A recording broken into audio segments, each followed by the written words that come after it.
Hey everyone, welcome back to Old Charles, your #1 source for coin history, collecting tips, and coin values. Today, we're diving deep into a classic piece of American currency, the 1974 United States half dollar. Is it just worth face value, or could it be hiding a small fortune in your pocket change? Let's find out. The 1974 half dollar is part of the Kennedy half dollar series, first introduced in 1964 to honor the memory of President John F. Kennedy, who was tragically assassinated in November 1963. The design was quickly approved by Congress and released just a few months later, with Gilroy Roberts designing the obverse, featuring Kennedy's left-facing profile, and Frank Gasparo designing the reverse, showing the presidential seal BY 1974. The coin had already undergone one major change: its silver content. The 1964 Kennedy half dollar was struck in 90% silver, but from 1965 to 1970, it was reduced to 40% silver. Starting in 1971, and continuing through 1974, the coin was struck in a copper-nickel clad composition, meaning no silver content for general circulation coins. 1974 was also an interesting year for the U.S. economy. Inflation was rising, and the half dollar was rarely seen in daily transactions. Many people simply saved these coins instead of spending them, which is why so many remain in excellent condition today. The U.S. Mint produced the 1974 half dollar at 3 locations: Philadelphia Mint, no mint mark, ***, over 201 million pieces; Denver Mint, D, mint mark, ***, over 79 million pieces; San Francisco Mint, S, mint mark, ***, proof coins for collectors, in much smaller numbers, around 2.6 million. However, 1974 is also famous for the rare and highly valuable 1974 D double die obverse *** variety, one of the most sought-after errors in the Kennedy half dollar series. When it comes to value, condition is king. A circulated 1974 half dollar that has been through many hands will usually be worth only its face value, 50 cents, unless it has an error or is in exceptional condition. Collectors use a grading scale, from poor, P1, all the way to mint state, MS, 70. Circulated coins, you'll see flat spots, worn details in Kennedy's hair, and scratches. About uncirculated, AU, ***, light wear but still sharp details. Mint state, MS, ***, no signs of circulation, luster and details remain sharp. Proof coins ***, special collector's editions with mirror-like fields, struck at the San Francisco Mint. The jump in value happens when you move from circulated coins to high mint state grades. For example, an MS 65 or higher coin can be worth several dollars, and proof coins with cameo contrast can be worth even more. Here's the general value range for the 1974 half dollar. Circulated, common, ***, 50 cents to \$1, uncirculated, MS 60 to MS 63, ***, $2 to \$5. High-grade mint state, MS 65 or higher, ***, $10 to \$25, and sometimes more at auctions. Proof coins, S-Mint, $4 to \$8 for typical proofs, more for deep cameo examples. 1974 D double die obverse ***. This rare variety can sell for $300 to \$500 in high grades, and sometimes much more depending on the coin's condition. Keep in mind, values can change depending on the coin market and collector demand. If you're hunting for a valuable 1974 half dollar, here are some tips. 1. Check the mint mark, found just below Kennedy's neck. 2. Look for errors. Doubling on the obverse, die cracks, or off-center strikes can bring big premiums. 3. Handle with care. Use cotton gloves and avoid touching the coin's surface. 4. Store properly. Use acid-free coin flips or capsules to prevent damage. The 1974 Kennedy half dollar might not be made of silver for circulation, but it holds historical value and, in rare cases, can be worth hundreds of dollars. Even the common ones are a great way to connect with U.S. history and remember President Kennedy's legacy. We're talking about a coin that has both historical significance and collector appeal, the 1974 United States half dollar. You've probably seen it in change, but do you know the fascinating story behind it and how much it could be worth? Let's dig deep, and I mean really deep, into its history before revealing today's values.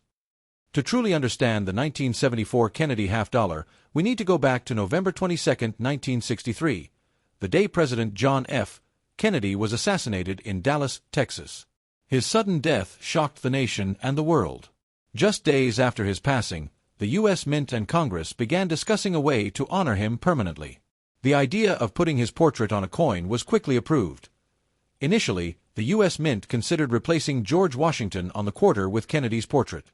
However, Kennedy's widow, Jacqueline Kennedy, preferred the half-dollar instead, replacing the Benjamin Franklin design. This decision not only honored JFK but also kept the smaller coins' designs intact. In early 1964, barely months after Kennedy's death, the first Kennedy half-dollars were struck. They were made of 90% silver, and the public's emotional connection to Kennedy caused massive hoarding.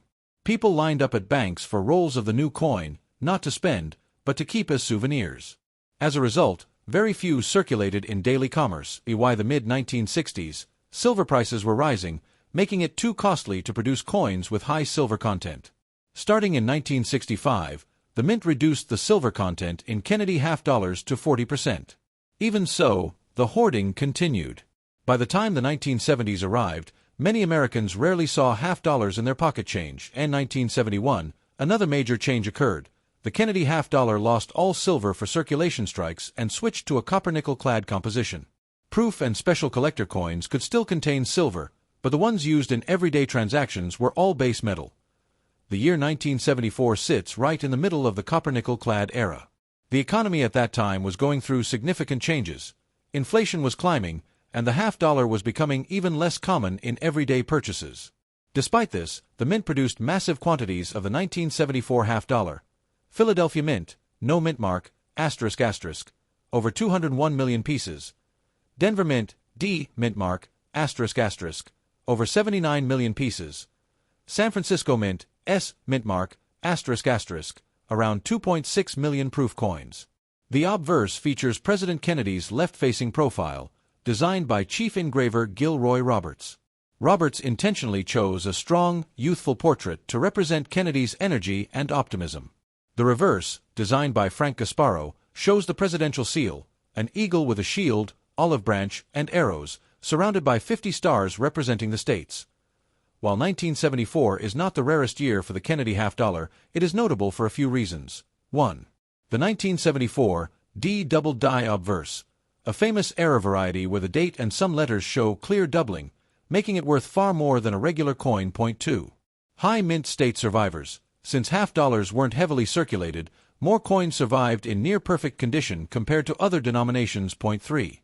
Transition period. The 1970s marked the shift from a coin of monetary use to one more often kept as a collectible or novelty, especially among younger collectors starting their coin hobby in this era. By the end of the 1970s, the half-dollar had almost disappeared from regular transactions, cementing its role as a coin more associated with casinos, collectors, and special events than daily shopping. The 1974 issue remains a strong representation of that mid-70s period, plentiful in number, rich in design, and a reminder of a national moment of unity in 1964 that still echoed a decade later. When it comes to the 1974 Kennedy half-dollar, value is heavily tied to condition, and in the coin world, condition is carefully measured using a grading scale. Even though 1974 half-dollars are not rare, high-grade coins, error coins, and proof coins can be worth much more than their face value. The standard grading system used by collectors is called the Sheldon scale, which ranges from poor, P1, to mint state, MS70.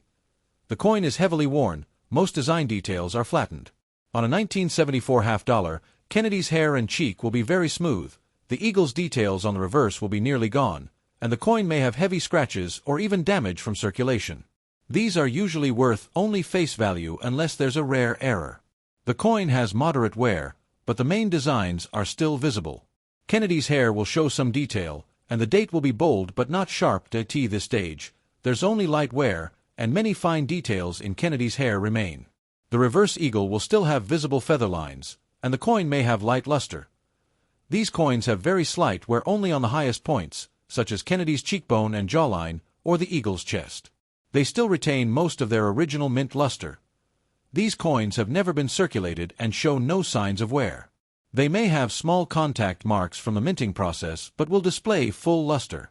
MS65 or higher coins are sharply struck, visually appealing, and highly sought after by collectors. Proof coins from the San Francisco Mint in 1974 are in a category of their own. They were struck using specially prepared dies on polished planchets, producing mirror-like fields and frosted devices. Standard proof ***, clean mirror-like surfaces. Cameo proof ***, frosted designs contrast strongly with mirror fields. Deep cameo proof ***, even stronger frost, with a striking black and white appearance.